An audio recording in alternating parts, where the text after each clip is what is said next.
धम्मपद धम्मपद गाथा क्रमांक 177। आज दिनांक 13 सितंबर 2020। ये बड़ी महत्वपूर्ण गाथा। ये देशना तथागत भगवान बुद्ध ने श्रावस्ती के जेतवन विहार में रहते समय ही ये देशना राजा प्रसेनजित को उद्देश्य करके की थी। नवे कदरिया देवलोकं वजंती बाला हवे न पसंती दानं धीरोच दानं अनुमोदमानो तेनेव सोति सुखी परथा। तथागत भगवान बुद्ध श्रावस्ती के जेतवन में श्रावस्ती में ही विहार करते थे। तब 500 भिक्षु वहां श्रावस्ती में बाहर से दूसरे शहरों से 500 भिक्षु आए, आगंतुक भिक्षु। तो उन आगंतुक भिक्षुओं को लोगों ने बुलाया और प्रथम तो आगंतुक भिक्षु को राजा ने बुलाया और 500 आगंतुक यानी नए आने वाले भिक्षुओं का स्वागत सत्कार राजा ने किया और दान दिया। और दान देते समय उन्होंने सभी नागरिकों को बुलाया कि मैं कैसा दान देता हूं, आप भी देख लो। तो सभी नागरिक भी आ गए, बड़ा अच्छा उन्होंने भोजन दान दिया। उसके बाद नागरिकों ने संकल्प किया कि जो राजा ने दान दिया हम भी उससे बढ़िया दान देंगे। दूसरे दिन नागरिकों ने दान की व्यवस्था की 500 भिक्षुओं के लिए। बुद्ध को भी बुलाया और राजा को भी बुलाया। तो राजा ने देखा कि नागरिकों ने उनसे बेहतर दान, अच्छा दान बनाया। तो राजा को लगा कि मैंने जो दान दिया इससे अच्छा इन लोगों ने बनाया। तो उन्होंने सोचा कि दूसरे दिन उनसे भी अच्छा मैं बनाऊंगा। तो राजा ने तीसरे दिन फिर उससे अच्छा दान बनाया, सभी नागरिकों को बुलाया। तो नागरिक भी जाकर देखने लगे कि राजा ने तो बड़ा अच्छा दिया।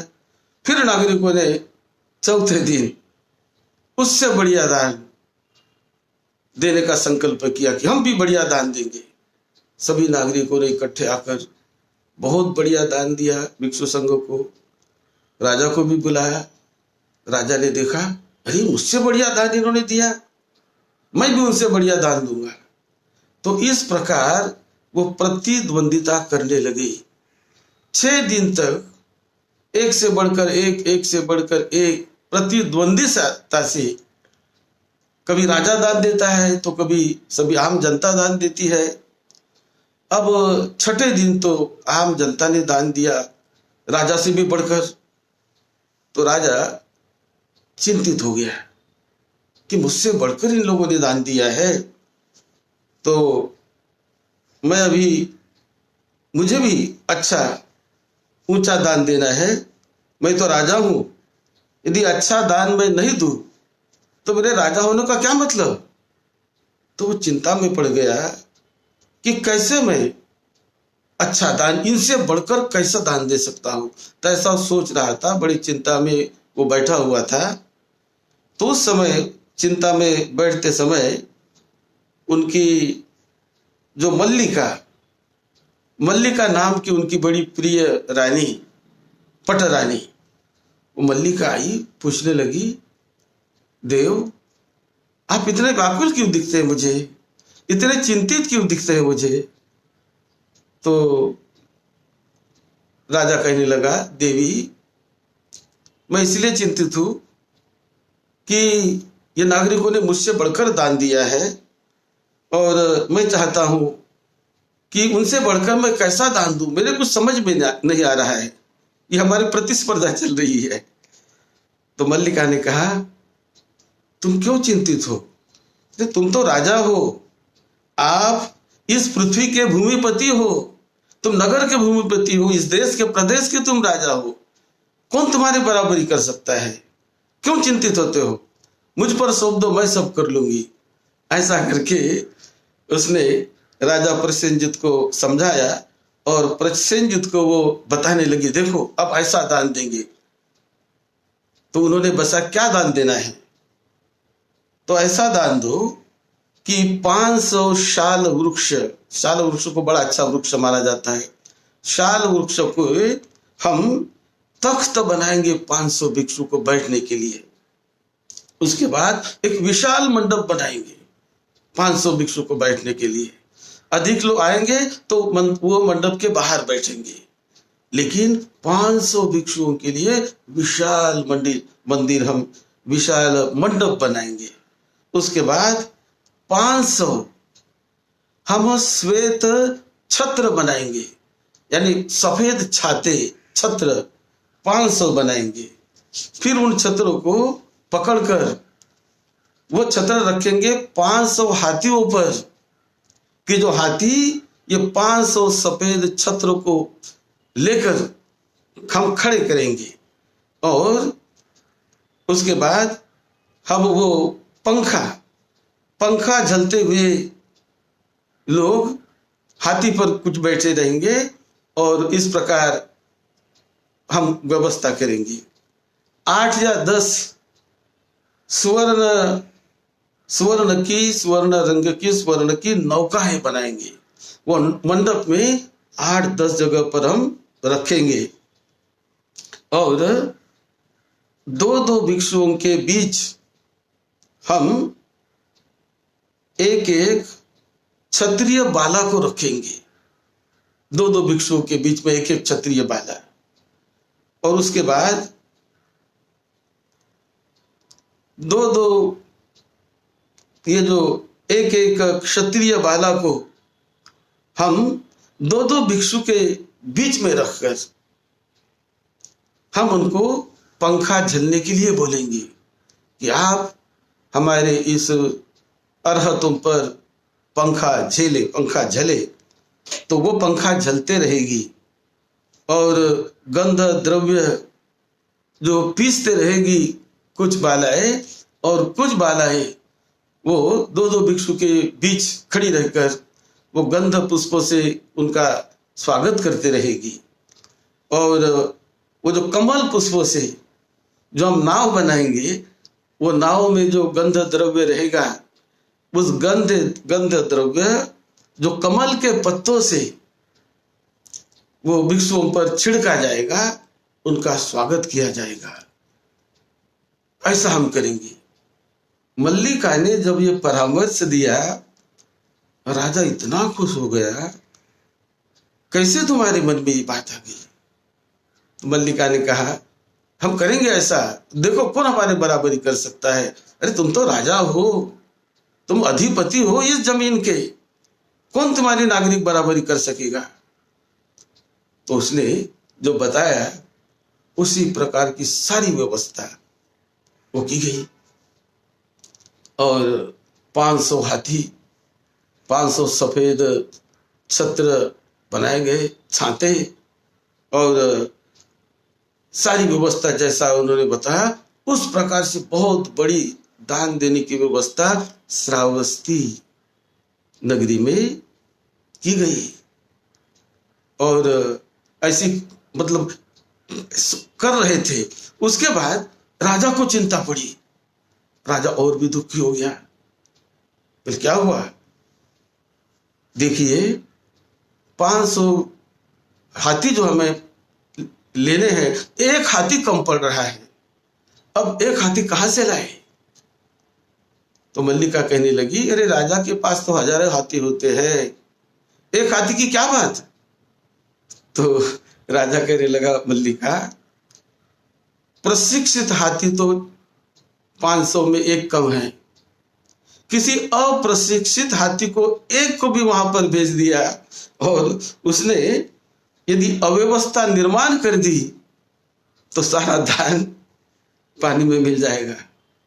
तो हाथी हमें तो प्रशिक्षित चाहिए। तो 500 में तो ये कम है, अब ये कहां से लाए प्रशिक्षित। तो मल्लिका ने विचार किया, राजा चिंता मत करो, ऐसा करेंगे कि जो एक हाथी कम है ना, प्रशिक्षित जो 500 है, एक के लिए हम छोटा हाथी का बच्चा लाएंगे और छोटे बच्चे को वहां लाकर उसको खड़ा करेंगे। तो जैसा मल्लिका ने बताया उसी प्रकार इन लोगों ने सब किया और 500 हाथी, छाता लेकर हाथी है, ये खड़ा है एक आदमी उस पर और छाता लेकर बैठा है। तो सारी बहुत अप्रतिम व्यवस्था की गई। एक हाथी जो कम पड़ गया था तो उसमें एक छोटा हाथी के बच्चे को वहां पर लाया और छोटा हाथी का बच्चा वो उन्होंने अंगुली माल के सामने, अंगुली माल के नजदीक उसको खड़ा कर दिया, छोटे हाथी के बच्चे को। तो ये छोटा हाथी का बच्चा, ये हाथी के बच्चे ने अपनी पूंछ अपने जांग में दबा दी, कान उसने अपने गिरा दिए और आंखें बंद करके वो छोटा बच्चा एकदम शांत उन अंगुली भाल के पास वो खड़ा रहा। बाकी सभी के पास बड़े बड़े हाथी थे और बहुत बढ़िया सब दान की व्यवस्था हो गई। और ये दान देने के बाद लोग तो आश्चर्यचकित हो गए। ये देखो ना, ये छोटा हाथी का बच्चा, उसने अपनी पूंछ दबा दी है, अपने जांघों में पैरों में दबा दी है, कान उसने नीचे गिरा दिए और आंखें बंद करके इतने लंबे समय तक ये छोटा सा हाथी का बच्चा कैसे खड़ा है, कितना विनीत है। ये 500 हाथी भी, जिसे दुर्दांत हाथी कहते हैं, लेकिन प्रशिक्षण देने के बाद ये कितने विनीत ढंग से शांत, इतने लंबे समय तक ये हाथी भी खड़े रहे हैं। तो ये सारे लोग ये दान को देखकर, वो दान 100% बहुत बढ़िया ऐसा वो दान दिया गया। और उस दान में राजा प्रसेनजीत ने 14 करोड़ रुपया वो दान में खर्चा किया। एक ही दिन 14 करोड़, इतना बढ़िया दान, हर चीज का, किसी चीज की कमी नहीं पड़ने दी। लोग आश्चर्यचकित हो गए। और फिर तो बुद्ध के बैठने के लिए अलग दूसरा आसन, उस पर उसका खर्चा और बाकी सारा व्यवस्था, ये सबका तो कहना ही क्या। तो बहुत अप्रतिम दान देने के बाद अब दानानुमोदन का समय आ गया। तो बहुत सब लोग आश्चर्यचकित होकर कि बुद्ध बहुत बढ़िया दान का अनुमोदन करेंगे, इस दान की बहुत बुद्ध महिमा करेंगे, इस प्रकार लोग सब देखने लगे, सोचने लगे। लेकिन उनमें जो एक बैठा था, इनके 2 आमत्य थे, 2 मंत्री। तो एक मंत्री था काल नाम का और जो दूसरा मंत्री, उसका नाम था, एक काल नाम का मंत्री और दूसरा मंत्री जुंड नाम का। तो एक काल नाम के मंत्री के मन में आ गया, अरे राजा ने कितना बड़ा खर्चा, 14 करोड़ रुपया दान पर खर्चा किया, ये भिक्षुओं को दान खिलाया, ये भिक्षु क्या करेंगे, भोजन करेंगे और बिहार में जाकर सो जाएंगे। और 14 करोड़ रुपया पानी जैसा इस राजा ने बहा दिया। तो उसके मन में इस प्रकार का भाव निर्माण हो गया, वो काल मंत्री के मन में। और उसी के बाजू में दूसरा मंत्री था जुंड नाम का। तो जुंड मंत्री वो बड़ा शुभ सोचने लगा और जुन्न मंत्री सोचने लगा कि देखो कितना बढ़िया, ऐसा दान तो कभी हमने देखा नहीं। इतना गौरव करके आदर करके दिया जाने वाला दान, ये तो बड़ा अप्रतिम दान है। ऐसा दान जो राजा बनता वही दे सकता है, राजा बने बगैर ऐसा दान दूसरा कोई नहीं दे सकता है। तो राजा ने कितना अच्छा किया, इतना अच्छा गौरव करके, इतना दान देकर। तो उन्होंने मन ही मन में बहुत प्रसन्नता व्यक्त की और वो कहने लगा कि मैं इस दान का अनुमोदन सभी जीव जंतु प्राणियों के लिए भी जो बुद्ध ने मंगल मैत्री बताई वैसा अनुमोदन करूंगा। ऐसा भाव उसके मन में आ गया। तो जब अनुमोदन करने का वक्त आया तो बुद्ध ने सोचा, देखा ये काल नाम का जो मंत्री, उनके मन में आया कि वो निंदा करने लगा राजा की कि इसने इतना बर्बाद कर दिया, पैसा खर्चा कर दिया इतना। और दूसरे ने प्रशंसा की। तो बुद्ध ने दोनों के विचार पढ़े और दोनों के विचार बुद्ध के समझ में आने के बाद बुद्ध ने कहा कि यदि मैं दान के अनुरूप यदि मैं पुण्यानुमोदन करूं तो जिसके मन में दान के बारे में दुष्ट भाव आया है उसका सिर 7 टुकड़े हो जाएंगे, वो मर जाएगा, वो जलन से वो मर जाएगा, 7 टुकड़े हो जाएंगे। तो ऐसा सोचकर बुद्ध ने दान का अनुमोदन केवल 4 वाक्यों में किया, 4 लाइन केवल कही थी और दान खत्म हो गया। अब ये 4 लाइन कहने के बाद बुद्ध चले गए और जहां वहां दिन भर दान की चर्चा होने लगी। लेकिन राजा बड़ा दुखी। राजा को लगा कि भगवान बुद्ध क्या हम पर नाराज है क्या मुझसे कोई गलती हो गई क्या, या कोई कुपित हो गई क्या हम पर? क्यों बुद्ध ने इस दान की अच्छी अनुमोदना क्यों नहीं की? तो ये चिंता राजा को सताने लगी। और दूसरे दिन राजा उठकर वो दिन भर तो दुखी रहा। दूसरे दिन बुद्ध को मिलने गया, बुद्ध को वंदन किया, कहने लगा, भगवान क्या आप हमसे नाराज है? क्या आप हम पर कुपित है? कल आपने दान का अनुमोदन करते समय केवल 4 ही बात कही, 4 ही लाइन में दान का अनुमोदन किया, तो क्या बनते हमसे कोई गलती हुई? तो बुद्ध कहने लगे, गलती तुमसे नहीं हुई। कल का जो आपने दान दिया वो तो बहुत ही अप्रतिम था। वो दान बुद्ध को सारे जीवन में, ऐसा दान हर एक बुद्ध को एक बार ही मिलता है, ऐसे दान की व्यवस्था होती है। तो ये तो बहुत अच्छा आपने किया, लेकिन परिषद अशुद्ध थी, परिषद अशुद्ध थी। तो राजा ने पूछा क्या हुआ? तो उन्होंने बताया कि देखो तुम्हारा जो मंत्री काल नाम का ऐसा ऐसा सोच रहा था, और जो जुन्न नाम का मंत्री वो ऐसा ऐसा सोच रहा था।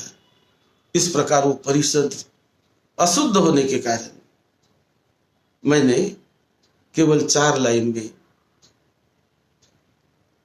दान का अनुमोदन किया। तो राजा ने सुना, राजा चला गया और जाकर राजा ने उसको बुलाया, काल मंत्री को। क्यों भाई, तुम्हारे मन में ऐसा सोच था क्या कल? तो काल ने कहा, मंत्री ने, हाँ राजन, हाँ देव, मैं तो यही सोच रहा था। अरे भाई, तुम ऐसा क्यों सोच रहे थे? भले आदमी, मैंने तुमसे दान देते समय कोई सहायता भी नहीं मांगी। मैंने मेरे बाल बच्चों से, मेरे परिवार के लोगों से जो मेरा अपना धन उस धन से मैंने कल दान दिया, तू क्यों वैसा सोच रहा था? ऐसा राजा उसको कहने लगा, मैंने तो मेरा अर्जित धन मेरे बाल बच्चों के साथ मैंने तथागत बुद्ध की सेवा की, अरहत भिक्षुओं की सेवा की, लेकिन तू ऐसा क्यों सोच रहा था? ऐसा राजा उसको बोलने लगा। और फिर राजा ने कहा, उसको प्रेम से कहा, अब ऐसा करो, मैं आदेश देता हूं, तुम मेरे राज्य से निकल जाओ। तो उसने उसको राज्य से निकाल दिया, मेरे राज्य से निकल जाओ।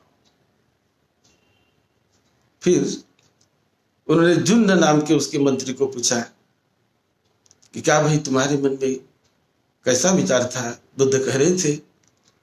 तो जुन्न कहने लगा, राजन देव, ये तो कितना अप्रतिम दान आपने दिया है। ऐसा दान राजा बगैर कोई नहीं दे सकता। क्या राजा की बराबरी कोई नागरिक कर पाएंगे? राजा राजा होता है। और आपने तो बहुत अच्छा किया। मेरा पूरा अनुमोदन आपके दान को है। पैसा तो आता जाता है, पैसा बहुत बड़ी चीज नहीं है, लेकिन उनको जितने अच्छे ढंग से हम अच्छे कामों में लगाए, उसका उतना ही मूल्य अधिक बढ़ता है। तो ये भाव मेरे मन में था। तो जुन्न के प्रति ये राजा बड़ा प्रसन्न हो गया, बड़ा प्रमुदित। उन्होंने कहा कि देखो, तुमने मेरे मन की बात कही है, इसीलिए उन्होंने उन्हें पुरस्कार दिया कि तुम ऐसा करो, 7 दिन तक तुम ऐसा ही दान दो। ये 7 दिन तक तुम्हें मैं राज्य का एक हिस्सा मैं सौंप दे रहा हूं। तुम अपने ढंग से और मेरे परिवार के सभी लोगों के साथ मिलकर ऐसा ही तुम दान दो। तो जुन्न नाम का जो उनका मंत्री, तो उसको उन्होंने राज्य का पुरस्कार दिया। 7 दिन तक उन्हें राजा बनाया और सारा अधिकार देकर कि तुम ऐसा ही दान दो। और फिर बुद्ध ने उस समय एक जो गाथा कही, ये बड़ी महत्वपूर्ण गाथा है। नवे कदरिया देव लोकं चजंती, बाला हवे न पसंति दानं, धीरो च दानं अनुमोदमानो, तेने वसो होती सुखी परत्था। तो दान जो देने वाले होते हैं, जो कंजूस लोग होते हैं, वो कोई दान की प्रशंसा नहीं करते, लेकिन कभी कभी वो दान की निंदा करते हैं, उन्हें अच्छा नहीं लगता।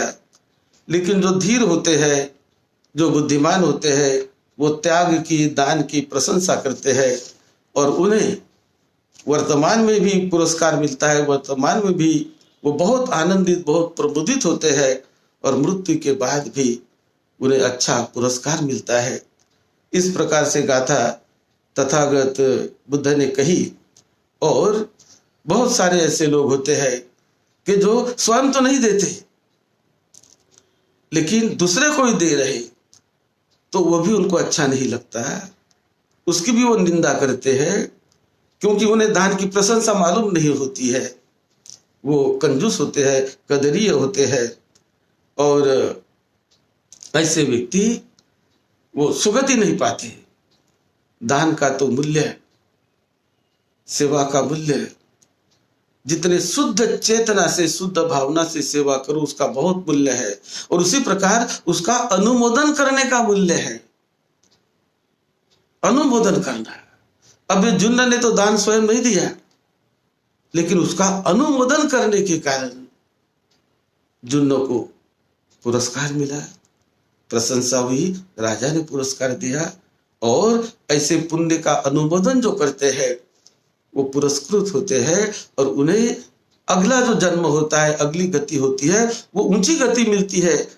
केवल दान देने से भी मिलती है, दान देते समय भी, और दान का अनुमोदन करने से, यानी प्रसन्न मन से जो व्यक्ति उसका अनुमोदन करता है, उसकी प्रशंसा करता है, तो वो भी ऊंचे लोक का, देवलोक का भागी होता है, ये तथागत भगवान बुद्ध ने बताया।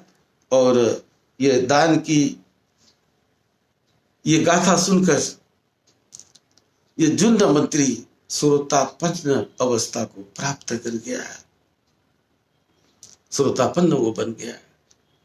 और कई लोगों को श्रोतापन्न अवस्था का साक्षात्कार होने लगा, कई लोगों को धम्म का साक्षात्कार होने लगा। और इस प्रकार तथागत बुद्ध ने ये गाथा श्रावस्ती के ये बहुत अनुपम और बड़े महत्व दान का बताने वाली इस दान के वक्त तथागत बुद्ध ने ये गाथा कही थी। और बुद्ध कहते हैं कि ऐसा सर्वोत्तम दान वो बुद्ध के जीवन में एक बार मिलता है। कई बुद्ध का जीवन उन्होंने देखा तो ऐसे दान की व्यवस्था भूतकाल में भी होती रही है। इस प्रकार का अनुमोदन बुद्ध ने किया। और प्रशंसा हमेशा अच्छे कामों की हमेशा हमेशा प्रशंसा करनी चाहिए, तो उससे हमें भी पुण्य मिलता है। और वो पुण्य को हमें सबके सुख शांति के लिए बांटना होता है, शेयर करना होता है। तो शेयरिंग में बहुत बड़ा, उसमें भी बहुत बड़ा पुण्य है, बहुत बड़ा पुण्य है। यही इस धम्मपद की गाथा उसी घटना के संबंध में तथागत बुद्ध द्वारा श्रावस्ती में कही गई थी। आप सबको निरोगत्व मिले, लंबी उम्र मिले, दीर्घायुष्य मिले। आपको, आपके लड़के बच्चे को सुखी शांत मंगलमय धम्म की आपको मिलती रहे। यही मंगल कामना के साथ सद्धम्म की सेवा में, आपकी सेवा में डॉक्टर बदंत राहुल बोधी महाथेर।